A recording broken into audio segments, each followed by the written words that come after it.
When Daniel Harper first drove into Millbrook Valley, the road dipped so gently he almost did. T noticed the descent. The town itself sat on higher ground, houses perched along a gradual rise as though instinctively avoiding what lay below. But Daniel kept driving, following the narrow gravel path that curved between two low hills and into a shallow basin where the wind seemed to hesitate before rushing through. Most people saw a mistake. Daniel saw a memory.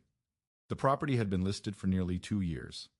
The real estate photos were unflattering winter shots, mostly showing a squat wooden cabin half swallowed by snow, its porch sagging slightly, its chimney leaning just enough to make buyers nervous. The description had been honest to the point of cruelty: charming historic cabin, severe snow accumulation zone, access difficult in winter months. Severe snow accumulation zone. That was one way to put it. Daniel parked his truck near the edge of the clearing and stepped out. The air carried that sharp, metallic chill unique to valleys where cold settles and refuses to rise.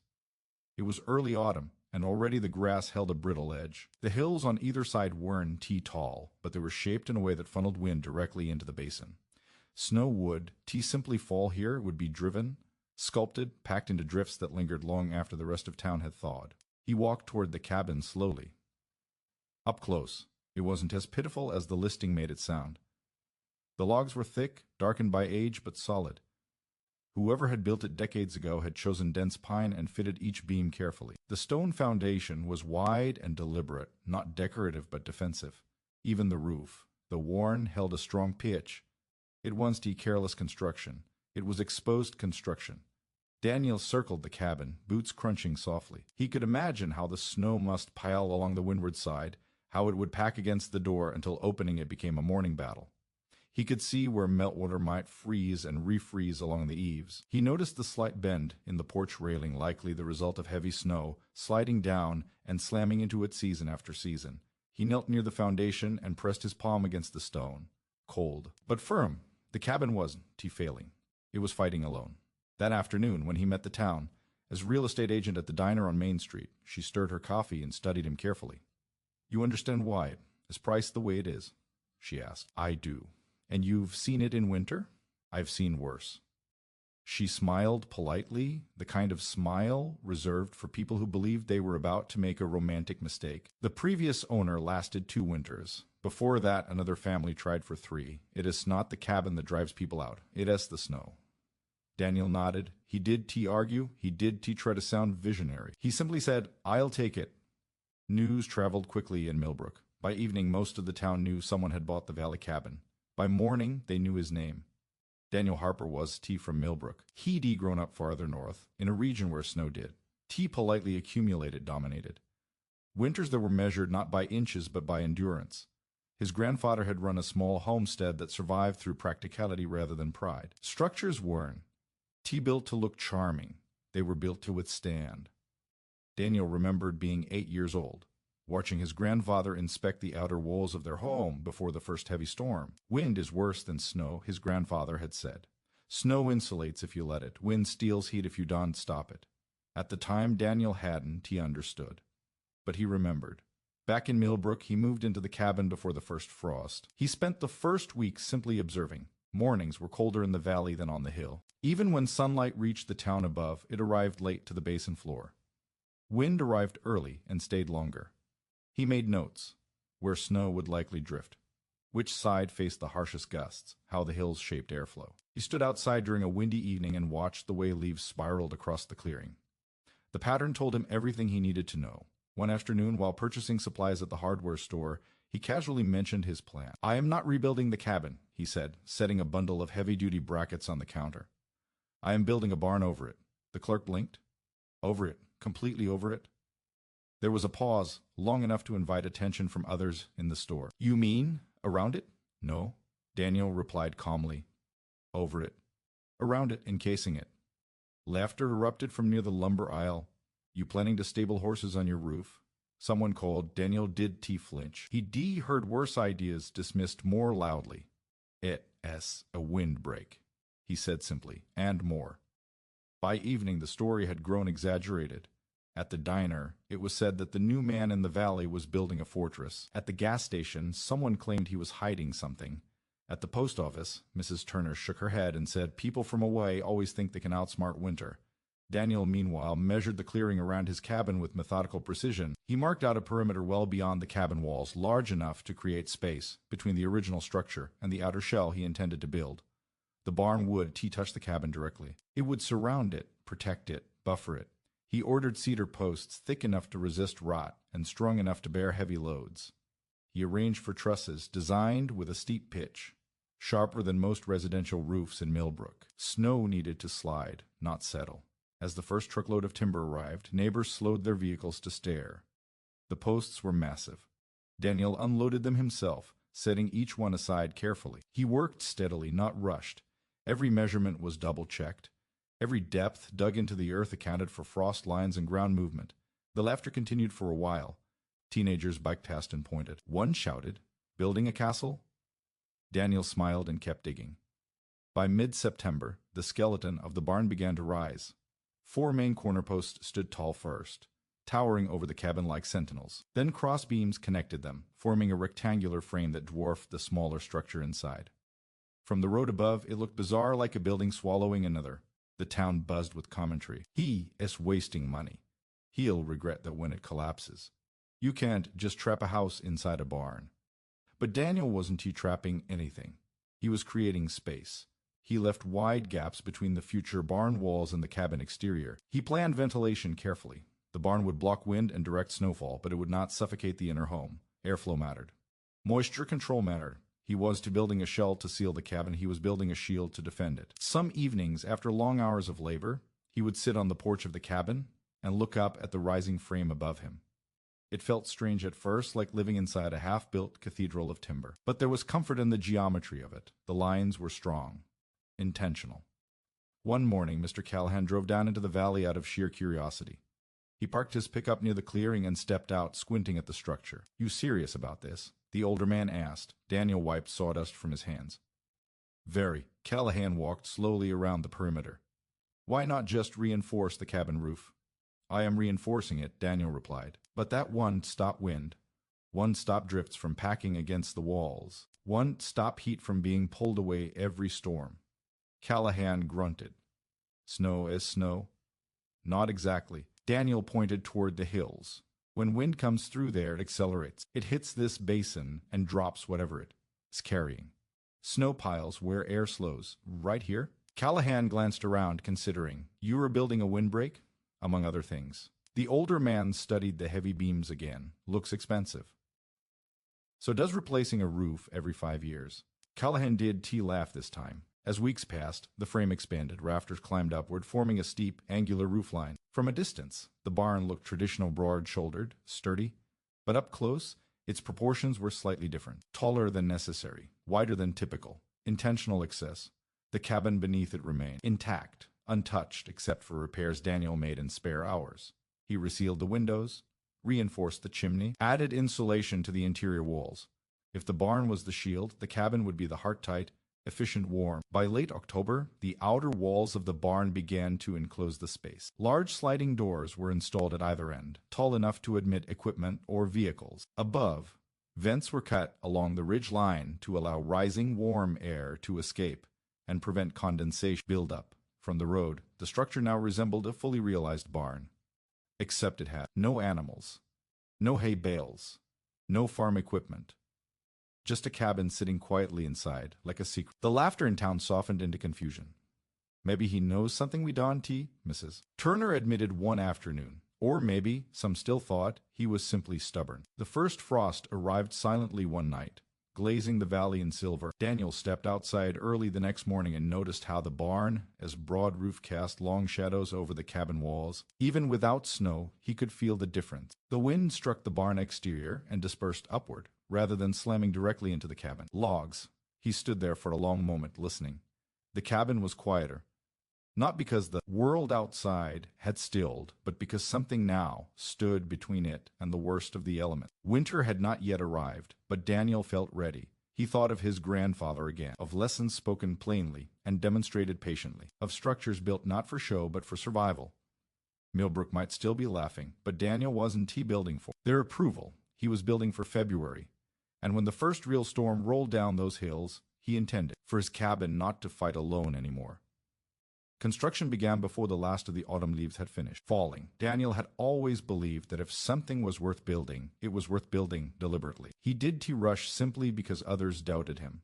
In fact, their skepticism seemed to steady him. It reminded him that he was trying to impress anyone he was trying to solve, a problem most people had simply accepted as unavoidable. The valley carried a quiet tension that time of year. Mornings were colder now, the air heavier with the promise of coming snow. The hills on either side of the clearing had begun to fade from green to rust and amber, and each gust of wind sent leaves spiraling downward like rehearsals for winter.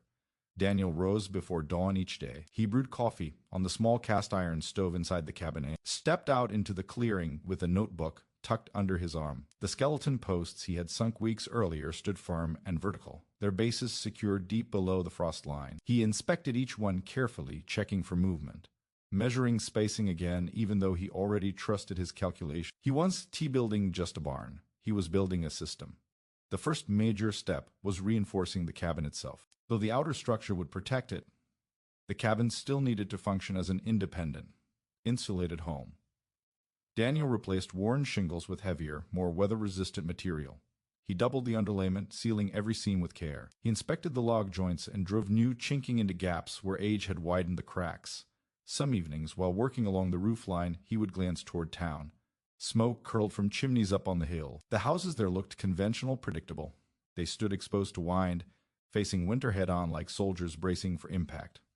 Down in the basin, Daniel intended something different. Once the cabin repairs were complete, he shifted his focus outward to the barn frame rising around it. The main posts were cedar, thick and straight, each one selected for density and resistance to rot. He had them delivered in 2 long flatbed loads that drew plenty of attention from passing drivers. Installing them had taken patience and precision. Each hole was dug deep and wide, lined with gravel for drainage, and filled with concrete that he mixed himself to ensure consistency. The posts formed a wide rectangle, leaving generous space between the future barn walls and the cabin. That gap was critical. It wasn't dead space, it was an insulating buffer, a zone where air could settle and stabilize before reaching the cabin walls. Daniel installed horizontal beams across the tops of the posts, creating a rigid frame that locked the structure together. The beams were heavy enough that raising them required careful planning. He built temporary braces, constructed makeshift supports, and used a manual pulley system anchored to a nearby oak tree to lift each beam into position. It was slow work, but steady. Occasionally, someone from town would drive down the gravel road under the guise of curiosity. They'd depark at the edge of the clearing and watch for a few minutes before calling out a greeting. "You going to finish that before winter?" one man asked, leaning against his truck. "That's the plan," Daniel replied without looking down from the beam he was securing. "You are cutting it close." Daniel smiled faintly. "Winter does surprise me." The townsfolk measured time differently. They saw the first frost as warning. Daniel saw it as a deadline already accounted for. Once the top frame was secured, he began assembling the roof trusses. This part fascinated him most. The roof would determine everything. It needed a steep pitch steeper than the average barn in Millbrook. Snow load calculations weren't guesses, they were math. Daniel had studied regional snowfall averages, historical storm data, and wind patterns. The angle he chose would encourage snow to slide rather than settle, preventing heavy accumulation. He assembled each truss on the ground first, ensuring angles were exact before lifting them into place. The triangular forms stacked neatly across the clearing, like enormous wooden ribs. When raised and secured along the beam line, they transformed the skeleton into something recognizable. The barn began to loom. From inside the clearing, it felt protective. From the road above, it looked excessive. Teenagers stopped laughing now and simply stared. The structure as scale made it difficult to dismiss. Daniel worked through long afternoons, sweat soaking through his flannel shirt despite the cool air. He moved with methodical rhythm measure, cut, lift, secure. There was something calming about the repetition. The world outside might doubt him, but wood and steel responded only to precision. By mid-October, the roof sheathing began. Large plywood panels climbed the trusses in neat succession, creating a solid surface across the pitched frame. Once secured, he layered waterproof membrane across the entire expanse, sealing every seam carefully. On top of that went durable metal roofing panels, long sheets designed to shed snow efficiently. The first time rain struck the unfinished roof, Daniel stood beneath it and listened. Instead of rain hitting the cabin directly, it drummed against the metal high above. The sound echoed through the open barn frame but never touched the cabin walls. He felt the difference immediately. For the first time, the cabin sat under cover. The walls of the barn came next. Daniel did. He fully enclosed the structure immediately. Instead, he planned sections strategically. The windward side, the side facing the narrow gap between the hills, was enclosed first. Heavy wooden siding sealed that face almost completely, leaving only calculated ventilation openings near the top. Those vents were critical. Without airflow, condensation could form and create moisture problems. Daniel designed narrow slatted openings beneath the roofline that allowed air to circulate without inviting snow to drift inside. The leeward side was treated differently. Rather than sealing it fully, he installed wide sliding barn doors that could be closed during storms and opened during milder days. When shut, they locked tightly, forming a solid barrier. When open, they allowed sunlight and fresh air to move through the interior space. Inside the growing barn, the cabin now felt strangely small but safe. Daniel walked the perimeter between barn wall and cabin exterior often, visualizing winter conditions. He imagined snow piling outside the barn walls but not reaching the cabin. He pictured wind slamming against the outer shell and dispersing upward, instead of carving drifts against his door. He added additional reinforcement beams across the interior ceiling space above the cabin. That upper cavity would serve as a thermal buffer zone where rising heat from the cabin could collect without escaping immediately into open sky. The barn roof would trap that air, slowing heat loss. Some evenings, as he sat inside the cabin after a long day's work, he noticed something subtle. It was already warmer than before. Even with gaps still present in the barn walls, the structure was beginning to change the airflow around the cabin. Wind no longer whistled directly against the logs. It hit the barn first. Millbrook began to talk differently. Instead of mocking, they speculated. He might be onto something, Mrs. Turner admitted while standing in line at the post office. Or maybe he was just overbuilding. But no one could deny the structure was impressive. By late October, the barn's outer walls were nearly complete. Daniel installed thick siding boards treated to withstand moisture. He sealed joints carefully and added cross-bracing to strengthen the entire frame. The massive double doors at the front were the final dramatic touch. Each door was tall enough to accommodate a vehicle. He hung them on heavy steel tracks, ensuring they slid smoothly despite their weight. When closed, they met at the center with a tight seal that blocked wind effectively. Behind those doors, he built a second entry system, a smaller insulated door leading directly into the cabin. This created an airlock effect. Even if the outer doors were opened briefly during a storm, the inner cabin door remained shielded from direct exposure. Daniel tested it one chilly evening. He closed the barn doors fully and stepped inside the cabin. Then he opened the outer doors briefly and felt the difference. The wind entered the barn but dissipated before reaching the cabin entry. When he closed them again, calm returned almost instantly. He nodded to himself. It was working. The loft space above the cabin came next. Rather than leaving it empty, Daniel reinforced it with additional planking, creating usable storage and another insulating layer. Hay bales could be stored there in the future, adding even more thermal mass if needed. For now, it remained open and airy, allowing heat to rise and linger beneath the barn roof rather than escaping immediately. Every detail served a purpose. Nothing was decorative. As November approached, frost clung to the valley longer each morning. The hills wore pale coats of ice at dawn.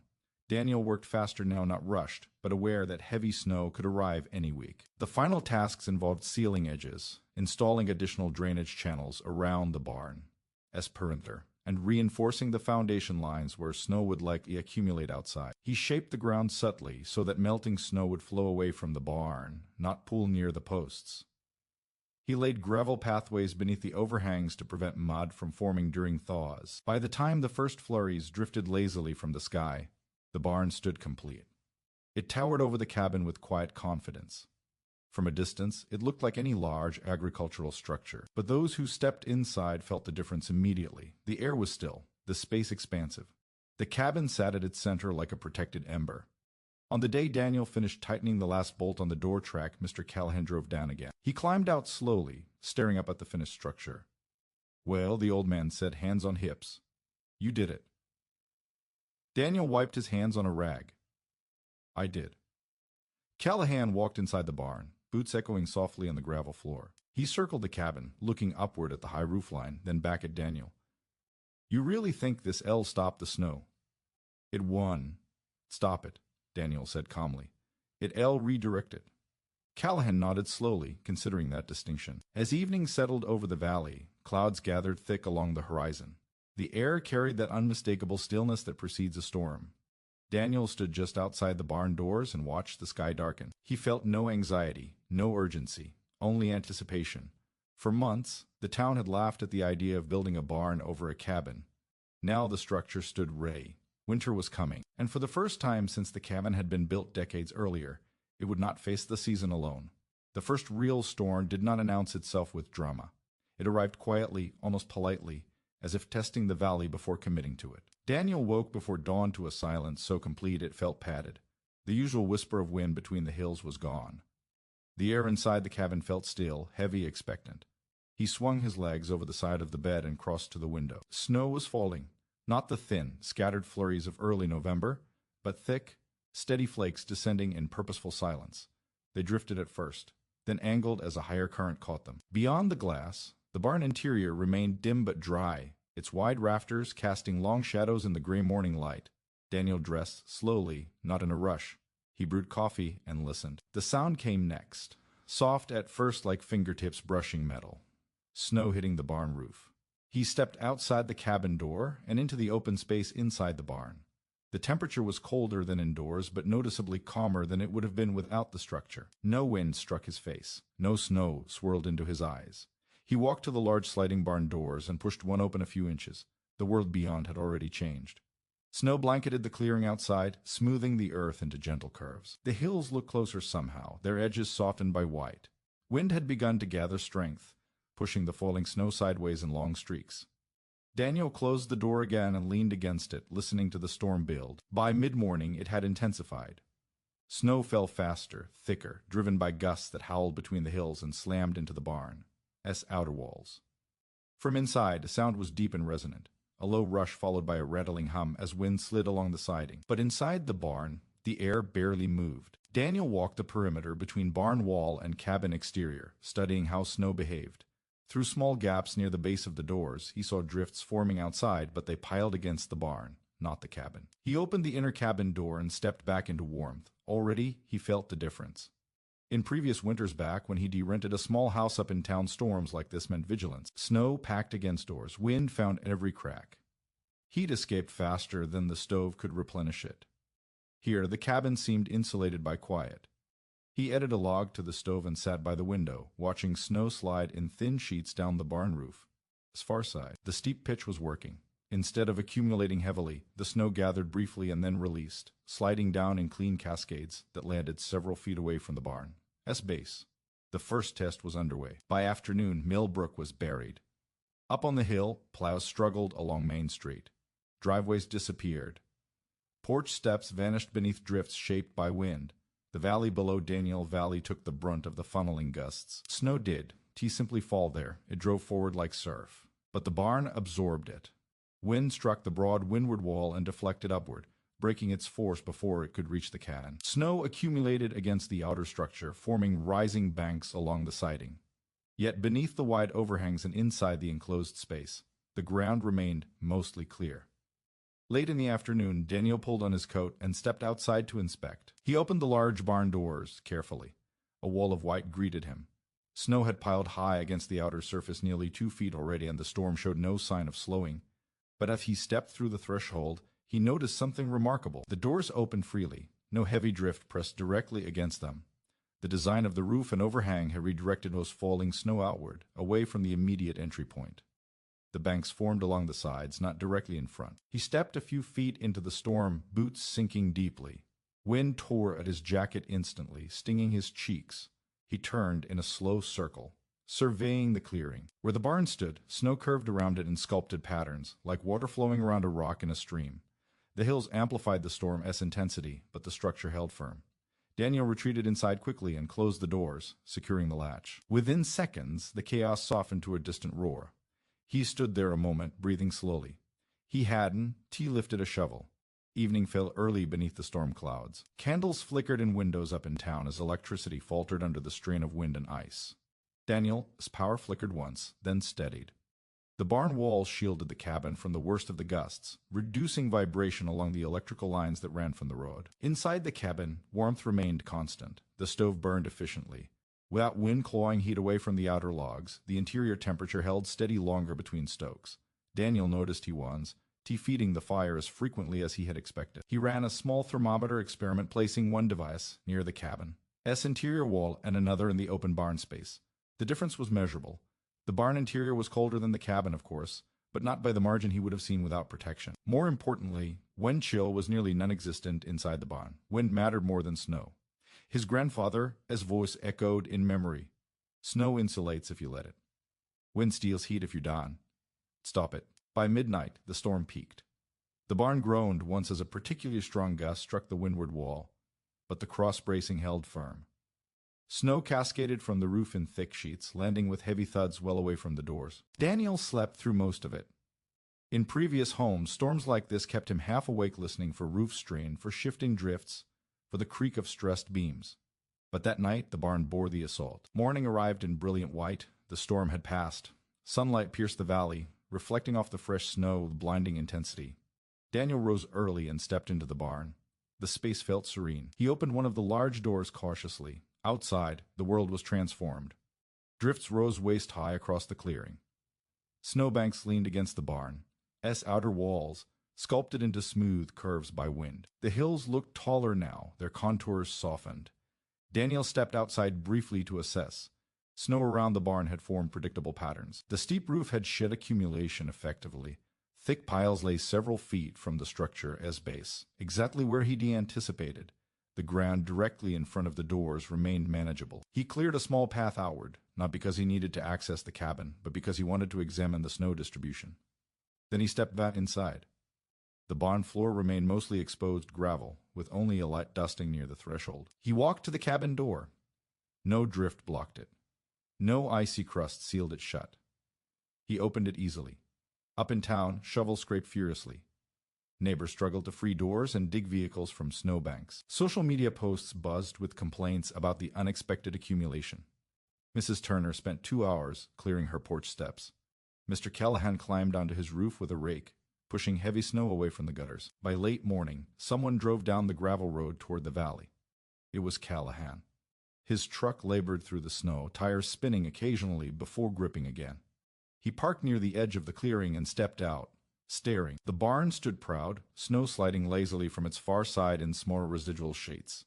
Daniel opened the doors wide in welcome. Callahan approached slowly, boots sinking deeply in the drifts outside. "How bad is it up there?" Daniel asked. "Bad enough," Callahan muttered, roof nearly groaning under the weight. He stepped inside the barn and stopped abruptly. The difference was immediate. The wind vanished. Snow did not swirl. The ground beneath the roof remained mostly clear. Callahan looked around, then back at Daniel. "You shoveled yet?" Daniel shook his head. "Did he need to?" Callahan walked the perimeter slowly, examining the barn walls, the roof angle, the space between structures. He stepped into the cabin briefly and felt the warmth inside. "How much wood you burn last night?" "Less than usual." Callahan exhaled through his nose thoughtfully. "Damn." They stood together for a moment in the quiet barn interior, listening to the faint sounds of distant shoveling from town. The storm had proven something. It hadn't been a record breaker, but it was substantial enough to test weaknesses. The barn had held. More than that, it had simplified everything. Daniel never once lifted a shovel to reach his own door. The following days brought additional snowfall, lighter but persistent. Each time, the pattern repeated. Snow accumulated outside, slid from the roof, piled predictably away from entry points. Inside, calm reigned. Word spread quickly. People in Millbrook began watching the valley more closely during storms. Some drove down after subsequent snowfalls just to observe. What they saw unsettled assumptions. While their own homes required constant clearing, Daniel's routine remained unchanged. He walked freely beneath the barn roof, accessed his truck without digging it out, and entered his cabin without carting a path. The storm that had once promised to bury him instead highlighted the barn's quiet strength. One evening, as another light snowfall began, Daniel stood at the threshold and watched flakes drift beyond the shelter's edge.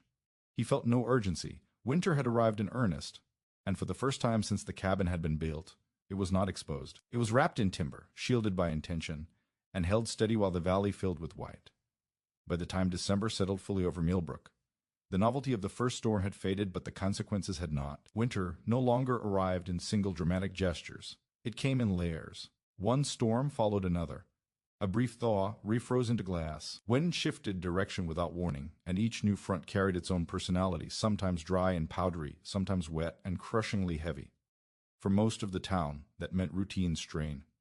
For Daniel, it meant observation. He had expected the first storm to test the structure. What he hadn't anticipated was how consistently the barn would change the rhythm of daily life. The second major snowfall arrived on a Wednesday night. It began with freezing rain-thin needles tapping against the metal roof. The sound carried through the barn in a muted echo, like distant applause. Ice formed along exposed surfaces outside, glazing fences and tree limbs. Daniel stood inside the barn and watched through a small side window as the world hardened into crystal. When the temperature dropped further, snow followed. But this snow was different, heavier, denser. The kind that sticks and weighs. Daniel listened carefully as it began to accumulate. The barn roof absorbed the impact easily. Ice that formed on the outer surface loosened once the heavier snow slid over it, peeling downward in thick sheets. The steep pitch allowed gravity to do most of the work.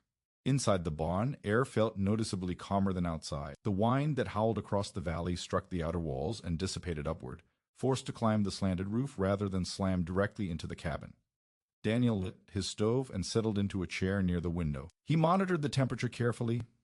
In previous winters, when he rented homes up in town, nights like this meant relentless feeding of the fire. Wind-driven cold crept into corners and pulled heat from walls. But now, without direct exposure, the cabin's warmth lingered longer. He added wood less frequently. He checked the thermometer mounted near the inner wall. The temperature drop between fire stokes was slower. The barn was acting exactly as he'd hoped to buffer, reducing wind chill and stabilizing the microclimate around the cabin. By morning, the storm had deposited nearly 18 inches of heavy snow on Millbrook. Roofs sagged under the weight. Driveways vanished again. And ice beneath the snow made shoveling twice as dangerous. Daniel stepped into the barn and opened the large doors cautiously. Snowbanks had grown higher along the exterior walls, but the doors moved without resistance. The overhang had prevented direct build-up at the threshold. What little snow drifted near the entry remained shallow enough to clear with a few quick pushes of a broom. He stepped outside briefly to examine the roof. Thick layers of snow clung momentarily before sliding off in sudden releases. Each slide landed several feet away from the structure, forming predictable ridges rather than chaotic piles. He felt a quiet satisfaction. Up in town, however, the mood had shifted. The weight of repeated storms was taking a toll. Gutters bent under ice, several sheds collapsed. One older home near the ridge suffered partial roof failure when wet snow accumulated too quickly. Callahan, as barn and older structure built decades earlier, groaned ominously beneath the load. He spent hours pushing snow off with a rake, careful not to overbalance himself. That afternoon, he drove down to Daniel S. Valley again. The truck rolled slowly over the packed road, tires crunching on compacted ice. When he stepped out, his shoulders were tight from effort. He walked inside the barn and stopped as he always did, momentarily stunned by the contrast. No wind, no snow swirling at his face, just still air and the faint scent of wood smoke drifting from the cabin chimney above. "You did rake your roof," Callahan said flatly. "No." Callahan looked upward. The barn roof showed only a thin layer of residual snow. "Mine is nearly bowed." Daniel studied him carefully. "It is the pitch, and the metal, and the height," Daniel added. "Snow slides before it compacts." Callahan nodded slowly. He paced the interior perimeter, boots echoing softly against gravel. "Your cabin, is roof untouched?" "Completely. Doesn't even know there's a storm." Daniel smiled faintly. That evening, word began to circulate more seriously. It wasn't just that Daniel hadn't shoveled. It was that he hadn't. Worried. The third storm of the season arrived before Christmas. This one came with violent wind. The hills funneled gusts into the valley with frightening force.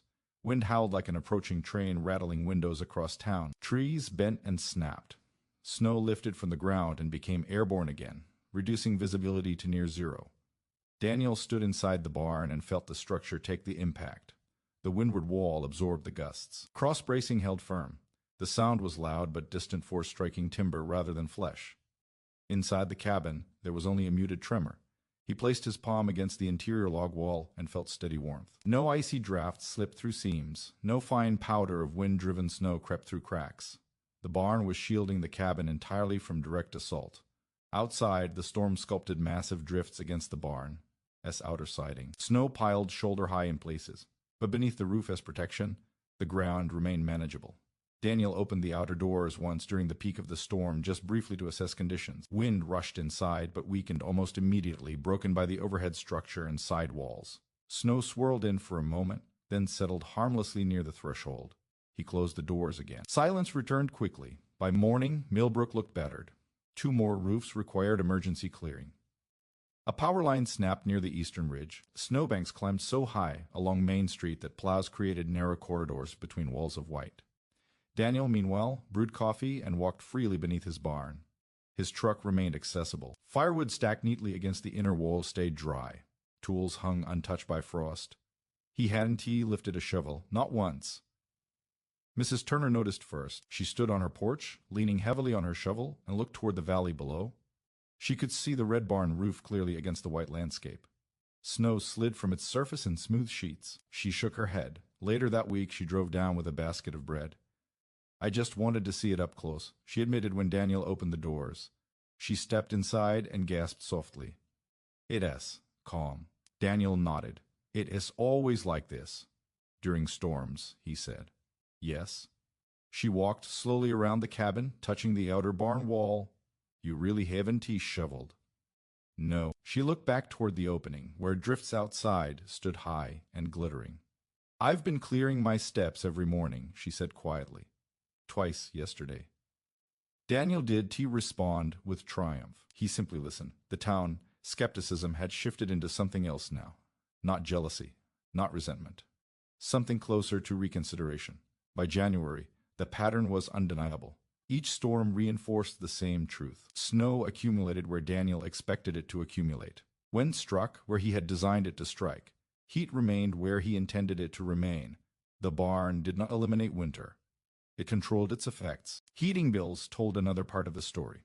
Daniel kept careful notes amount of wood burned per week, interior temperature averages, stove usage patterns. Compared to previous winters in exposed homes, his fuel consumption had dropped dramatically. Less wine meant less heat loss. Less heat loss meant fewer logs burned.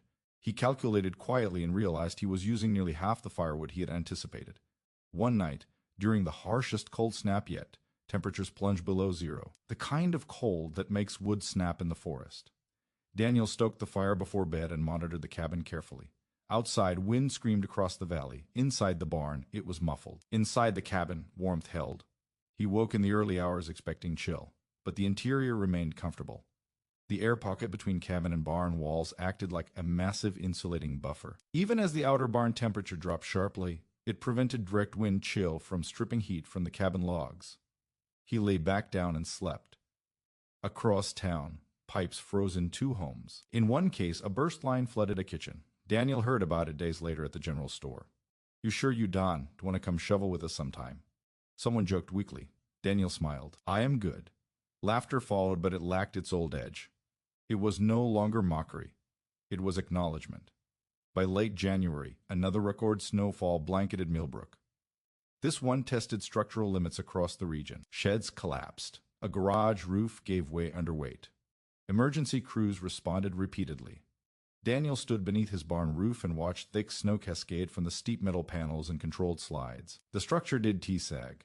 It did groan beyond normal tension sounds. It held.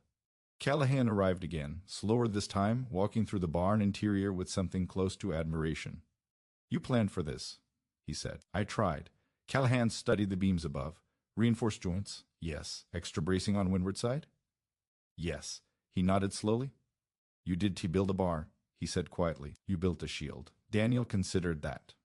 Maybe that was the simplest description. Outside, winter continued to rage. Inside the barn, calm endured. And across Millbrook, fewer people laughed when they spoke of the man in the valley who no longer shoveled snow. By mid-January, curiosity had fully replaced mockery.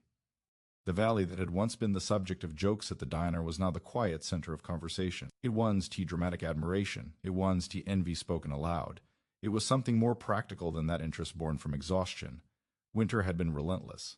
Snowstorms no longer felt like isolated events. They blended together into a continuous season of effort. Every driveway in Millbrook had been cleared so many times that the snowbanks on either side rose taller than fences. Roof rakes leaned permanently against porches. Shovels rested by front doors like household tools as essential as keys. Daniel's barn, however, stood unchanged. Each time snow fell, It slid. Each time wind blew, it broke against timber. And each morning Daniel walked out with coffee instead of a shovel. That difference could no longer be ignored. The first visit that winter came under polite pretense. Mr. Callahan arrived one afternoon with a small toolbox in his truck bed.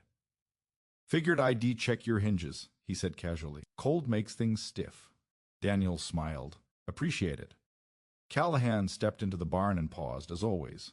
The stillness struck him first. He looked upward at the beams, then toward the cabin nestled inside. "It's quiet," he muttered. Wind roared outside that day, snow skimming low across the clearing like a white tide. But inside the barn, it felt as if the storm had been turned down several notches. Callahan walked slowly around the interior, inspecting joints and posts, with practiced eyes. He'd spent most of his life around barns feeding animals, stacking hay, patching roofs after storms. He understood structures instinctively. "You overbuilt the corners," he observed. "Probably," Daniel admitted. "No," Callahan shook his head. "You built them for wind." "Daniel did," to correct him. They stood near the windward wall for a moment, listening to the force outside. The barn shuddered faintly when a strong gust struck, but the movement was absorbed by cross-bracing, distributed evenly. "How's your place holding up?" Daniel asked. Callahan exhaled slowly. "Spent 2 hours raking snow off the roof yesterday." Again, Daniel nodded sympathetically. "You ever worry," Callahan continued, "that snow piling outside this barn will trap you in?" Daniel shook his head. "It piles predictably. And it slides away from the doors. The overhang does most of the work." Callahan studied the entry again. The threshold remained mostly clear, gravel visible beneath a light dusting. "You really haven't shoveled." "Not once." Callahan gave a low whistle. Over the next few weeks, others came. Mrs. Turner arrived with a thermos of soup. She claimed she had made too much, but her eyes wandered upward the moment she stepped inside.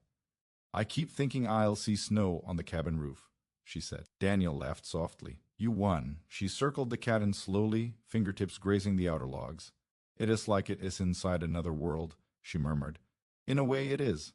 She asked questions, practical ones. "How high is the roof pitch? How deep are the posts set? Do you worry about condensation?"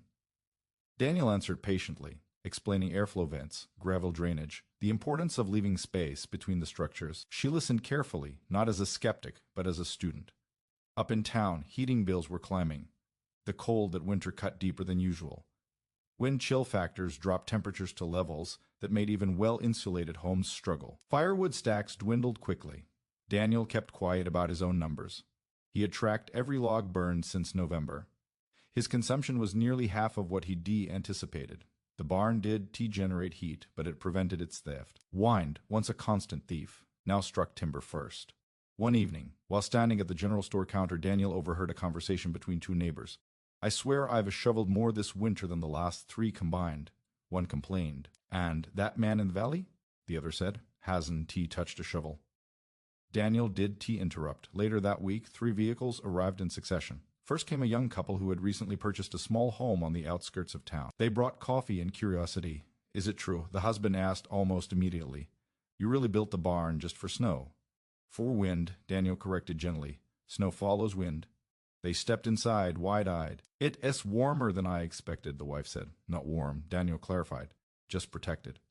He showed them the ventilation gaps near the roofline, explained how trapped air created a buffer zone. He described how snow accumulating inside the barn actually added insulation along the outer walls.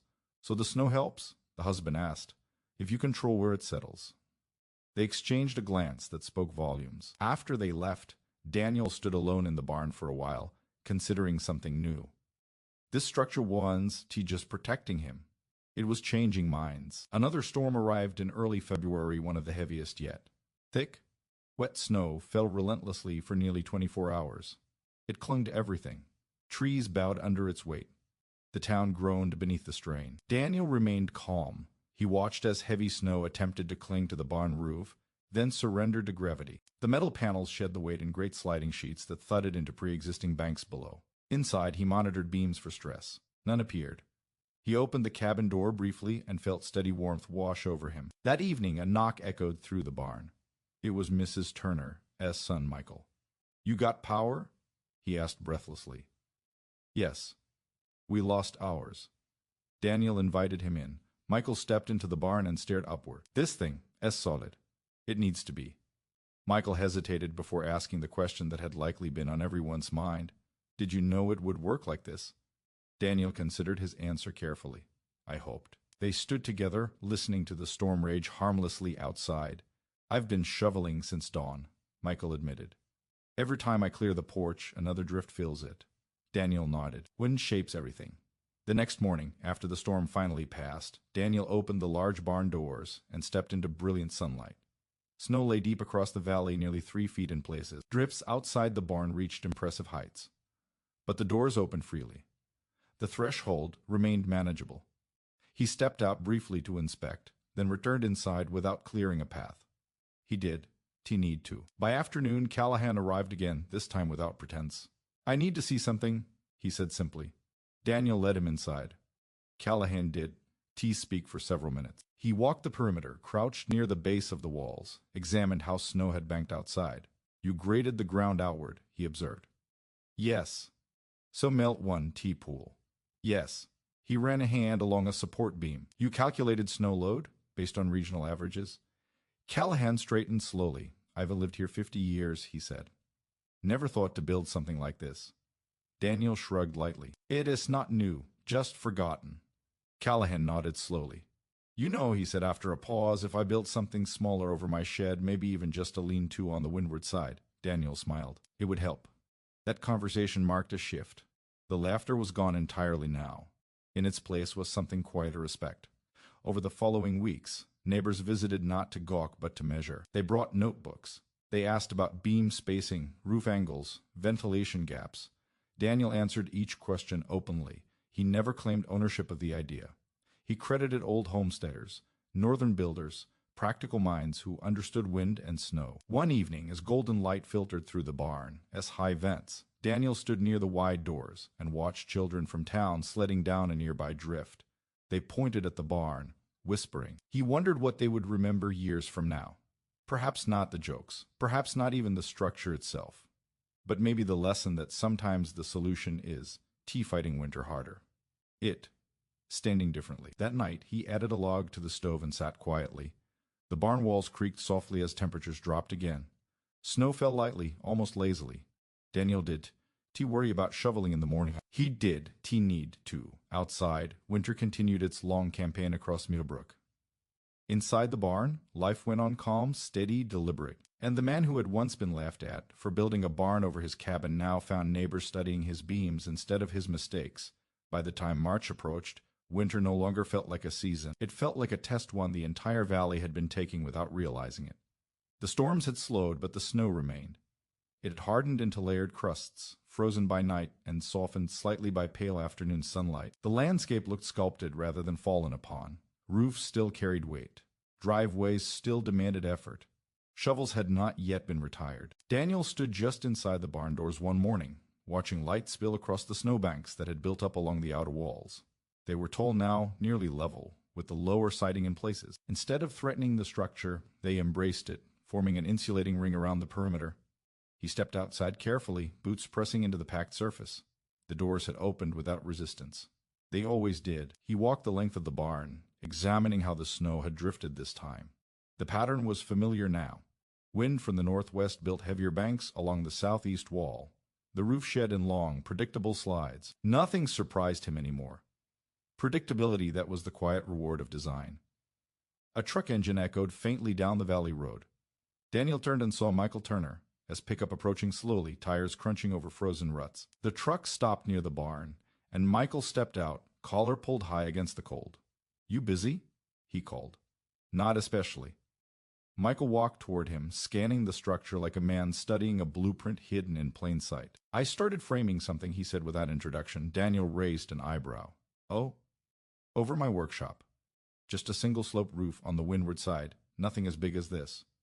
He gestured upward, but enough to block the worst of it.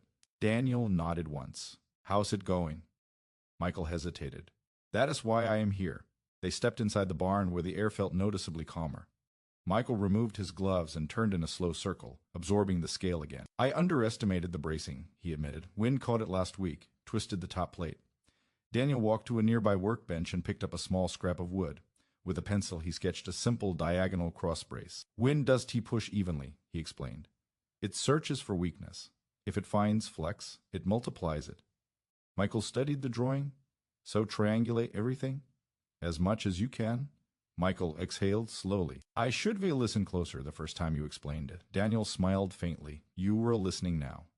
That afternoon, Daniel drove into town for supplies. The general store buzzed with late winter fatigue. People moved slower. Conversations revolved around roof leaks, ice dams, rising heating costs. As Daniel waited at the counter, he noticed a flyer pinned near the bulletin board. Community Spring Build Meet. Share winter lessons, improve for next year. He stared at it for a moment longer than necessary. Callahan stepped beside him with a bag of feed. You see it? The older man asked. Yes. They asked me to speak. Daniel blinked. About what? Callahan smirked faintly. About Barnes. Daniel did. To respond immediately, Callahan adjusted his cap. You should come. Daniel paid for supplies and stepped outside into the brittle sunlight. The idea lingered with him all the way back to the valley. That evening he stood in the center of his barn and looked upward at the beams that had carried him through the worst winter in recent memory. He hadn't. He built this to teach anyone. He had built it to survive differently. But survival, when visible, becomes instruction, whether intended or not. A week later, the community center filled slowly with folding chairs and heavy coats. The air smelled faintly of damp wool and coffee. Daniel took a seat near the back. Callahan stood near the front, clearing his throat awkwardly before beginning. We've all shoveled more snow this winter than we'd care to admit, he started. A ripple of tired laughter moved through the room. He spoke about roof loads, about structural failures he'd repaired over decades. He spoke about how building traditions sometimes shift toward convenience instead of resilience. Then he paused. There's a structure down in the valley, he said carefully, that handled this winter better than any house I've seen. Several heads turned subtly toward Daniel. It was T-Magic. Callahan continued. It was design. He described windbreak principles, layered protection, the concept of shielding smaller structures within larger ones. Murmurs moved across the room. After the meeting ended, 3 different people approached Daniel. A retired schoolteacher asked about condensation control. A young carpenter wanted specifics on post depth. An older widow asked if something similar could protect her woodpile. Daniel answered every question patiently. He did embellish. He did boast. He explained airflow. He explained spacing. He explained that the barn did eliminate winter it negotiated with it. Over the next month, subtle changes began appearing around Millbrook. Small windbreak walls sprouted beside sheds. Lean-tos appeared on the windward sides of garages. One family began constructing a partial overhead structure to shield their front porch from drifting snow. None of them built anything as large as Daniel's barn. They did need to. They were adapting the principle. As temperatures began to inch upward during the day, meltwater trickled down the outer snowbanks surrounding Daniel's barn. The gritted ground carried it safely away. Gravel prevented pooling. Inside, the cabin remained dry. One afternoon, Mrs. Turner visited again, this time carrying a small notebook. I've been sketching, she said. Daniel poured tea while she spread her drawings across the workbench. It was a scaled-down enclosure around her garden bed, something to shield early seedlings from wind next winter.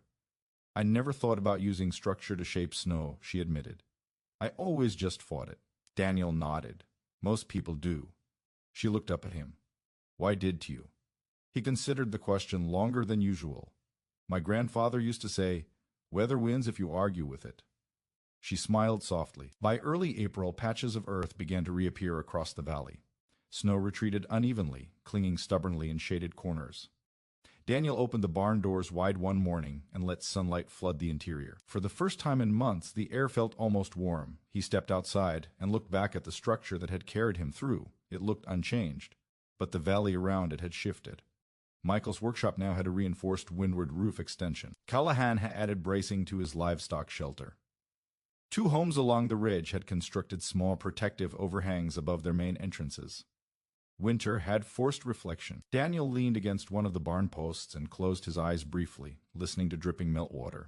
He hadn't realized how heavy the season felt until it began to lift.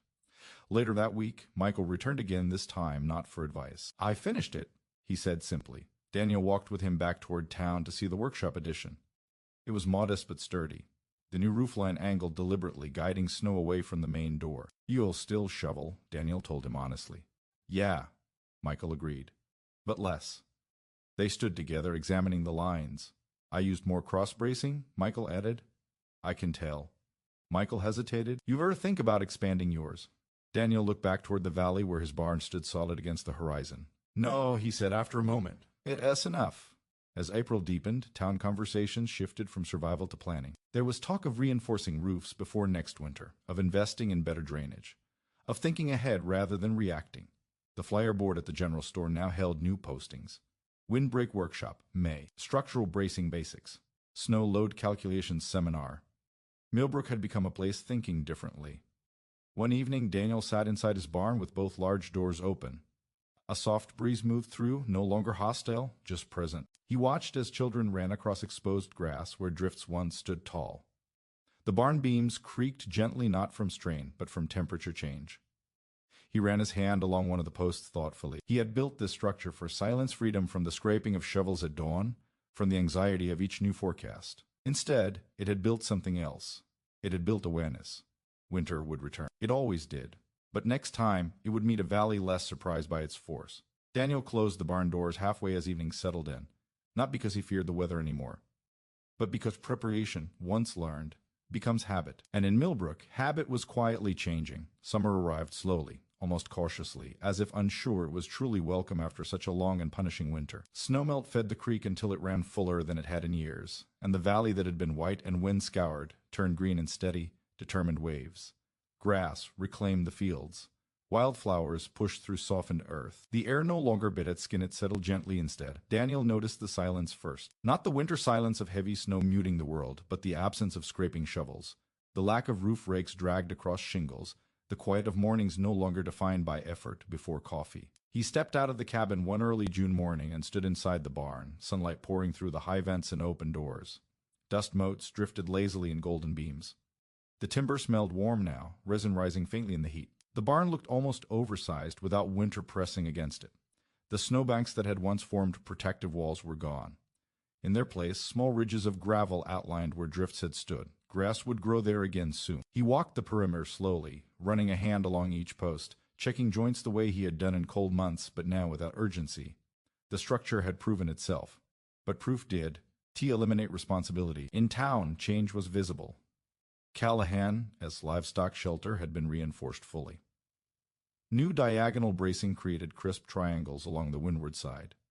Michael S. workshop extension had been painted, the wood sealed carefully. Even Mrs. Turner, as garden beds were now partially framed with a lightweight overhead lattice designed to support removable panels come winter. Millbrook had not transformed into a village of barns-over cabins. It had transformed into a village that paid attention. One Saturday afternoon, Daniel drove into town for lumber, small pieces this time. Not for major construction, but for maintenance and minor adjustments. The hardware store owner, Mr. Patel, smiled knowingly as Daniel approached the counter. "Planning something new?" Patel asked. "Just upkeep." Patel leaned on the counter. "You've started something, you know." Daniel shook his head lightly. "People are just building smarter." Patel chuckled. "Same thing." Outside, Daniel noticed a group of younger residents gathered near the community board. A new flyer had been posted. Valley Resilience Day, Community Build and Share. Prepare now for next winter. He studied it briefly, then walked on. He did T-Seek recognition, but he understood momentum when he saw it. Later that week, Michael arrived again, this time without tools or blueprints. "You busy?" he asked. "Not particularly." Michael stepped into the barn and looked upward the way he always did, though now there was less awe and more familiarity. "I've been thinking," he began. Daniel waited. "What you built, it wasn't just about snow." "No, it was about control." Daniel considered the word. "Not control," he said finally. "Influence." Michael nodded slowly. "Influence." They sat on overturned buckets near the cabin door. "When I was shoveling every morning," Michael continued, "I felt like winter owned my time. My energy. Daniel understood that feeling well, and this place, Michael gestured around them, it changed that. Daniel looked at the beams overhead. "It changed how winter interacted with me," he said quietly. "Not winter itself." Michael smiled faintly, close enough. Summer deepened. The creek receded to a gentler flow. Evenings stretched longer. Crickets replaced wind as the dominant sound at night. Daniel left the barn doors open more often now, allowing breeze to pass freely through. He adjusted ventilation slats near the roofline to encourage airflow, careful not to let heat accumulate unnecessarily. Protection in winter required openness in summer. Balance mattered. One afternoon, Callahan stopped by on horseback, a habit he had returned to once roads dried. "You reinforcing anything?" Callahan asked as he dismounted. "Checking joints. Tightening bolts." Callahan nodded approvingly. Winter weakens what it can. They walked slowly along the barn's outer wall. "I've been thinking about my old hay storage," Callahan said. "Might raise a partial roof over it. Nothing full scale, just enough to redirect wind." Daniel glanced toward him. "You'll need deeper posts than you think." Callahan grinned. "I figured you'd say that." They stood in companionable silence for a while. "Funny thing," Callahan added. "I've built barns my whole life. Never thought to use one like this." Daniel shrugged lightly. "Sometimes the idea isn't new, just the purpose." In late July, the valley hosted its first official Resilience Day. Families gathered in the open field near the community center. Tables displayed miniature models, windbreak walls, reinforced roof mock-ups, drainage systems carved from foam and wood. Daniel arrived quietly, intending only to observe. But Callahan spotted him almost immediately. "There he is," the older man announced. Heads turned, not with laughter this time, not with skepticism, but with curiosity that carried respect. Michael approached with a rolled-up set of plans. "Show them," he urged Daniel. Daniel hesitated only briefly before stepping forward. He did lecture. He did position himself as an expert. He simply described the process he had followed, observing wind direction, studying snowfall patterns, prioritizing airflow to prevent condensation. He explained that the barn once a fortress. "It has a filter," he said. "It slows what would otherwise hit all at once." People nodded thoughtfully. A young couple asked about cost. "Less than replacing a collapsed roof." Daniel replied evenly. Laughter rippled gentler this time. As the afternoon continued, small groups formed around demonstration builds. Neighbors helped one another set posts properly. Others practiced bracing techniques. Daniel moved between them, offering advice when asked. By sunset, something intangible had shifted again, not just in structures. In confidence. Summer moved steadily toward autumn. Daniel began splitting firewood earlier than usual, stacking it neatly inside the barn, where it would remain dry and accessible. The act no longer carried anxiety, it carried preparation. The valley grasses turned golden. Leaves on distant trees hinted at change. One evening in late September, Daniel stood outside the barn and watched clouds gather along the horizon. Not storm clouds, just the first signs of seasonal transition. Michael joined him quietly. "You ready?" Michael asked. Daniel nodded once. Always. They both knew winter would return, but it would not arrive as an unexamined adversary. October brought crisp mornings and longer shadows. Daniel adjusted the barn doors to narrower openings. He checked weather seals along the cabin. He inspected the roof panels carefully. One afternoon, Mrs. Turner visited with a basket of late-season vegetables. "My frames are ready," she said proudly. "Removable panels, just like you suggested." Daniel accepted the basket gratefully. "You've been busy." "So have you." They both looked upward at the barn beams. "Do you ever regret it?" she asked suddenly. "Regret what?" "The scale, the effort, the cost." Daniel considered the question honestly. She smiled. "Good." By November, frost returned to the valley floor. Breath became visible again at dawn. The first snowfall came lightly, almost ceremonially. A thin layer dusted rooftops and fields. Daniel stood inside the barn and watched flakes drift through the open doorway. He did. He felt tension. He felt readiness. The next morning, snow rested across the valley like a memory revisiting. Neighbors stepped outside cautiously, as they always did for the first snowfall, assessing what it might mean. Daniel opened the barn doors. The threshold remained clear. He walked out briefly, boots pressing into fresh powder, then returned inside without reaching for a shovel. Across the valley, Michael stood near his workshop extension, observing how snow gathered and slid along the reinforced angle. Callahan examined the windward side of his livestock shelter.